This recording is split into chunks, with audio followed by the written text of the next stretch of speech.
ने भी मान लिया है कि पहलगाम अटैक को द रेजिस्टेंस फोर्स ने अंजाम दिया। अमेरिका ने मान लिया है कि द रेजिस्टेंस फोर्स लश्कर तैयबा का ही मुखौटा संगठन है और यह आतंकियों का संगठन। अमेरिका से यह ऐलान करवा लेना भारत की बहुत बड़ी कूटनीतिक जीत है और इससे पाकिस्तान और असीम मुनीर की बैंड बजने वाली है, क्योंकि टीआरएफ का अमेरिका से बैन होने का मतलब यह है कि असीम मुनीर को अब सैफुल्लाह कसूरी जैसे आतंकवादी को पालने की कीमत चुकानी होगी। सैफुल्लाह कसूरी को असीम मुनीर हाफिज सईद का उत्तराधिकारी बनाने में जुटा था, लेकिन नरेंद्र मोदी ने एक ही दाव में असीम मुनीर, सैफुल्लाह कसूरी और हाफिज सईद सबका खेल खत्म कर दिया। नरेंद्र मोदी की इस कूटनीतिक स्ट्राइक से पाकिस्तान का क्या बुरा हाल होने वाला है, आज आपको यह बताऊंगा। साथ ही यह भी बताऊंगा कि कैसे मोदी ने अमेरिका और चीन दोनों को सेट करके मुनीर का पूरा खेल बिगाड़ दिया। नरेंद्र मोदी ने सबसे बड़ा गेम तो यह पलटा है कि जिस मुनीर को ट्रंप लंच करवा रहे थे, उसी मुनीर को ट्रंप से तमाचा लगवा दिया। पहलगाम हमला करवाने वाले जिस टीआरएफ को असीम मुनीर पाल रहा था, जिस टीआरएफ को नरेंद्र मोदी ने अमेरिका से बैन करवा दिया। अमेरिका ने कहा है कि उसने पाकिस्तान समर्थित टीआरएफ को विदेशी आतंकवादी संगठन और विशेष रूप से नामित वैश्विक आतंकवादी की लिस्ट में डाल दिया है। अमेरिकी विदेश मंत्री मार्को रूबियो ने बयान जारी करके इसकी जानकारी दी और इसकी वजह भी बताई। रूबियो ने प्रेस स्टेटमेंट में कहा कि लश्कर तैयबा के मुखौटे और प्रॉक्सी टीआरएफ ने 22 अप्रैल 2025 को भारत के पहलगाम में हुए हमले की जिम्मेदारी ली थी। रूबियो ने कहा कि अब टीआरएफ को भी लश्कर तैयबा का हिस्सा माना जाएगा। रूबियो ने कहा कि अमेरिकी राष्ट्रपति ट्रंप ने यह फैसला पहलगाम अटैक के इंसाफ के लिए किया है और टीआरएफ पर यह कार्रवाई आतंकवाद के खिलाफ लड़ाई के प्रति ट्रंप प्रशासन की प्रतिबद्धता को दर्शाती है। इसका सीधा मतलब यह है कि अमेरिका ने पाकिस्तान को इशारा दे दिया है कि भारत मारेगा तो अमेरिका पाकिस्तान को बचा नहीं पाएगा। भारत के रास्ते में अमेरिका नहीं आएगा, कोई टांग नहीं अड़ाएगा। विदेश मंत्री एस जयशंकर ने इसी वजह से कहा है कि टीआरएफ को विदेशी आतंकवादी संगठन घोषित करने के अमेरिका के फैसले पर खुशी है। यह भारत और अमेरिका के बीच मजबूत होते रिश्ते की पहचान है। यह मोदी की डिप्लोमेसी का दम है कि अमेरिका को मानना पड़ा कि टीआरएफ आतंकी संगठन है जिसने पहलगाम अटैक किया है। इसके लिए भारत ने पहलगाम हमले के बाद पूरी दुनिया में पाकिस्तान को एक्सपोज करने की रणनीति बनाई। अमेरिका, रूस, यूरोप तक प्रतिनिधिमंडल भेजे, अलग अलग मंच पर पाकिस्तान की करतूतों का खुलासा किया। पहलगाम अटैक में पाकिस्तान की भूमिका के सबूत दिए गए। टीआरएफ के आतंकियों, उनके नेटवर्क से जुड़े सबूत दुनिया के सामने पेश किए गए। तो जो लोग पूछ रहे थे कि ऑपरेशन सिंदूर के बाद नरेंद्र मोदी ने डेलीगेशन भेजा, ये किया, वो किया, उससे क्या हुआ, ये हुआ। इसी का नतीजा है कि अब पूरी दुनिया कह रही है कि पहलगाम अटैक में पाकिस्तान का रोल था। जो लोग कहते थे कि विदेशों में मोदी ने अपनी टीमें भेजकर क्या हासिल कर लिया, जो कहते थे कि थरूर को अमेरिका भेजने से क्या मिल गया, वो आज देखें क्या मिल गया। आज पीएम मोदी ने खुद ये कहा कि ये नया भारत है जो अपने दुश्मनों को सजा देने के लिए जमीन आसमान एक कर देता है। सुनिए पीएम को। भारत तो पहले दिन से जानता था कि पहलगाम अटैक में टीआरएफ का हाथ है, लेकिन अब अमेरिका से टीआरएफ को वैश्विक आतंकी संगठन घोषित करवाकर कैसे मोदी ने मुनीर को झटका दिया है, यह भी आपको समझना चाहिए।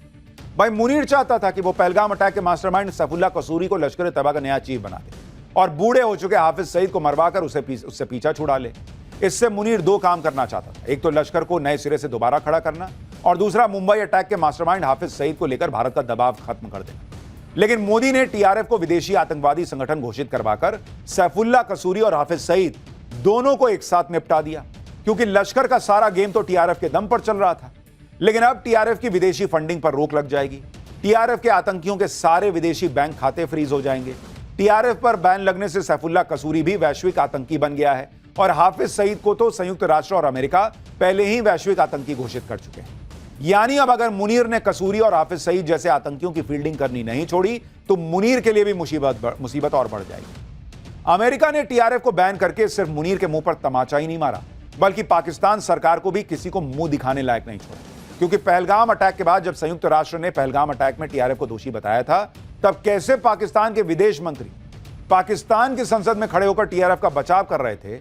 22 अप्रैल को पहलगाम टेरर अटैक करने के फौरन बाद लश्कर तैयबा चीफ हाफिज सईद और सैफुल्लाह कसूरी के आदेश पर टीआरएफ ने हमले की जिम्मेदारी ले ली, लेकिन बाद में पलट गया क्योंकि उसको समझ में आ गया कि मामला गड़बड़ा गया है। कहने लगा कि पहलगाम अटैक में तो टीआरएफ का कोई हाथ ही नहीं है, हमारी तो वेबसाइट हैक हो गई, टीआरएफ ने तो हमले वाला बयान ही नहीं दिया था। दरअसल टीआरएफ के बयान से पलटना असीम मुनीर के दिमाग की उपज थी। असीम मुनीर जानता था कि अगर पहलगाम अटैक में टीआरएफ का लिंक आ गया तो इसका सीधा मतलब होगा कि हमले को लश्कर तैयबा ने अंजाम दिया। लश्कर तैयबा की भूमिका साबित होने पर पाकिस्तानी फौज और आईएसआई की साजिश का भी खुलासा हो जाता। लेकिन पहले टीआरएफ ने पहलगाम अटैक की जिम्मेदारी लेकर मुनीर की प्लानिंग बर्बाद कर दी और रही सही कसर पहलगाम अटैक के मास्टरमाइंड लश्कर आतंकी सैफुल्लाह कसूरी ने पूरी कर दी। मुनीर के मना करने के बाद भी वो कैसे पहलगाम अटैक का मास्टरमाइंड होने पर खुशी इजहार कर रहा था। अमेरिका ने टीआरएफ को बैन किया तो इसका एक सीधा मतलब यह भी है कि अब पहलगाम हमले के मास्टरमाइंड और टीआरएफ के आतंकी आका सैफुल्लाह कसूरी का नंबर कभी भी आ सकता है। हालांकि टीआरएफ को बैन करने से पाकिस्तान सैफुल्लाह जैसे आतंकियों को पालना बंद नहीं करेगा, क्योंकि पाकिस्तान की पूंछ सीधी नहीं हो सकती। लेकिन टीआरएफ पर इंटरनेशनल बैन लगने से होगा यह कि असीम मुनीर और पाकिस्तान को इसकी बड़ी कीमत चुकानी होगी, क्योंकि अगर सैफुल्लाह को भारत ने निपटा दिया तो पाकिस्तान किसी के सामने जाकर रोना भी नहीं रो पाएगा, और अगर सैफुल्लाह को पालता रहा तो पाकिस्तान ब्लैकलिस्ट हो जाएगा। अमेरिका में टीआरएफ के ब्लैकलिस्ट होने के बाद पाकिस्तान का एफएटीएफ में ब्लैकलिस्ट होने का चांस और बढ़ गया है, क्योंकि एफएटीएफ ने पहलगाम अटैक के बाद पाकिस्तान को चेतावनी दी थी कि अगर पहलगाम अटैक में पाकिस्तानी आतंकी संगठन का हाथ निकला तो पाकिस्तान को ब्लैकलिस्ट कर दिया जाएगा। अब अगर पाकिस्तान कसूरी, हाफिज जैसे आतंकवादियों को पालता रहेगा तो वो पूरी दुनिया में बैन हो जाएगा, और अगर पाकिस्तान ब्लैकलिस्ट हो गया तो पाकिस्तान की कब्र खुद नहीं तय, क्योंकि पाकिस्तान पर पहले ही 21 लाख करोड़ रुपए से ज्यादा का कर्ज है। पाकिस्तान के 10 करोड़ से ज्यादा लोग गरीबी रेखा के नीचे जी रहे हैं, 1 करोड़ से ज्यादा लोग भूखमरी के शिकार हैं। तो वहां से भीख का पैसा नहीं आएगा तो लोग जिंदा कैसे रहेंगे? पाकिस्तान की हालत यह है कि वो दूसरे देशों से मिली भीख पर पूरी तरह से जिंदा है। वो एफएटीएफ में ब्लैकलिस्ट होना अफोर्ड ही नहीं कर सकता, क्योंकि इसका मतलब होगा कि पाकिस्तान को कोई भी विदेशी संस्था लोन नहीं देगी, पाकिस्तान से कोई बिजनेस नहीं करेगा, पाकिस्तान से मल्टीनेशनल कंपनियां अपना कारोबार समेट लेंगी। यानी एफएटीएफ से ब्लैकलिस्ट हो गया अगर पाकिस्तान, तो पाकिस्तान में आफत ही आफत आई। और पाकिस्तान के जो लक्षण हैं वो बता रहे हैं कि पाकिस्तान का एफएटीएफ में भी ब्लैकलिस्ट होना लगभग तय है। मोदी ये तय करके बैठे हैं कि वो पहलगाम के मास्टरमाइंड सैफुल्लाह को भी ठोकेंगे और उसके मददगार पाकिस्तान को भी ब्लैकलिस्ट करवा के मानेंगे। पाकिस्तान को लग रहा होगा कि चीन उसे बचाएगा, लेकिन मोदी ने तो चीन को भी ऐसा सेट किया है कि वो तो खुद भारत से दोस्ती के लिए अलबलाया हुआ है। आज ही चीन ने कहा है कि वो भारत और रूस के साथ मिलकर काम करने के लिए तैयार है। चीन ने यह बयान दिया है कि वो रूस और भारत के साथ डायलॉग बनाए रखने को तैयार है। चीन का कहना है कि तीनों देश आपस में बात करेंगे तो इससे तीनों देशों का हित है। आप देखिए कि अभी तक जो अमेरिका और चीन पाकिस्तान की साइड ले रहे थे वो अब भारत की बात सुन रहे हैं, क्योंकि ये नया भारत है। यही वजह है कि अमेरिका ने पाकिस्तान के लाख गिड़गिड़ाने के बाद भी टीआरएफ को आतंकवादी संगठन घोषित कर दिया। दूसरी तरफ चीन की बोलती बंद कर दी। भारत बार बार चीन में बैठकर पाकिस्तान की पोल खोल रहा है और चीन जवाब नहीं दे पा रहा। हालत यह है कि चीन अब हर मुद्दे पर भारत से बातचीत की कोशिश में जुट चुका है। पीएम मोदी जो करते हैं डंके की चोट पे करते हैं, और यही वजह है कि चीन से न सिर्फ बात हो रही है बल्कि आंख में आंख डालकर बात हो रही है। पिछले 22 दिनों से भारत की तरफ से चीन के 3 हाई प्रोफाइल दौरे हुए हैं, और हर बार भारत ने दिखा दिया है कि अब चीन से जो बात होगी वो बराबरी की होगी। 23 जून को एनएसए अजीत डोभाल ने बीजिंग का दौरा किया। उन्होंने चीन के विदेश मंत्री वांग यी के साथ सीमा विवाद पर बात की। इसके 2 दिन बाद 26 जून को रक्षा मंत्री राजनाथ सिंह ने किंगदाओ की यात्रा की।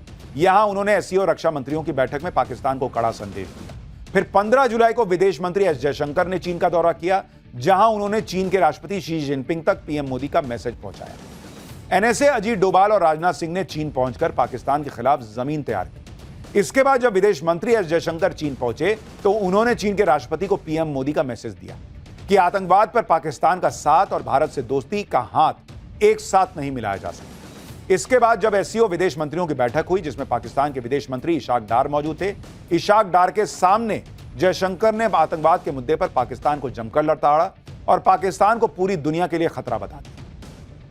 विदेश मंत्री एस जयशंकर ने पाकिस्तान की तरफ इशारा करते हुए कहा कि एससीओ देशों से अपील है कि वो आतंकवादियों को पनाह और समर्थन देने वालों के खिलाफ ठोस एक्शन लें। जयशंकर ने पहलगाम हमले का जिक्र करते हुए साफ कर दिया कि भारत ने जवाबी कार्रवाई की है और आगे भी करेगा। उन्होंने यूएन सुरक्षा परिषद के बयान का हवाला देते हुए कहा कि दोषियों को न्याय के कटघरे में लाना बहुत जरूरी है। चीन तो अब पूरी कोशिश में जुटा है कि भारत से रिश्ते जल्द से जल्द सुधर जाएं और रिश्तों पर जमी बर्फ तेजी से पिघले। यही वजह है कि चीन अब पीएम मोदी की मेजबानी की तैयारी कर रहा है। 31 जुलाई और 1 अगस्त को चीन के तियानजिन में एससीओ शिखर सम्मेलन होना है। एससीओ बैठक में हिस्सा लेने के लिए पीएम मोदी भी चीन जा सकते हैं। पीएम मोदी के अलावा रूस के राष्ट्रपति पुतिन भी इसमें शामिल हो सकते हैं। साधारण को असाधारण बनने में वक्त लगता है।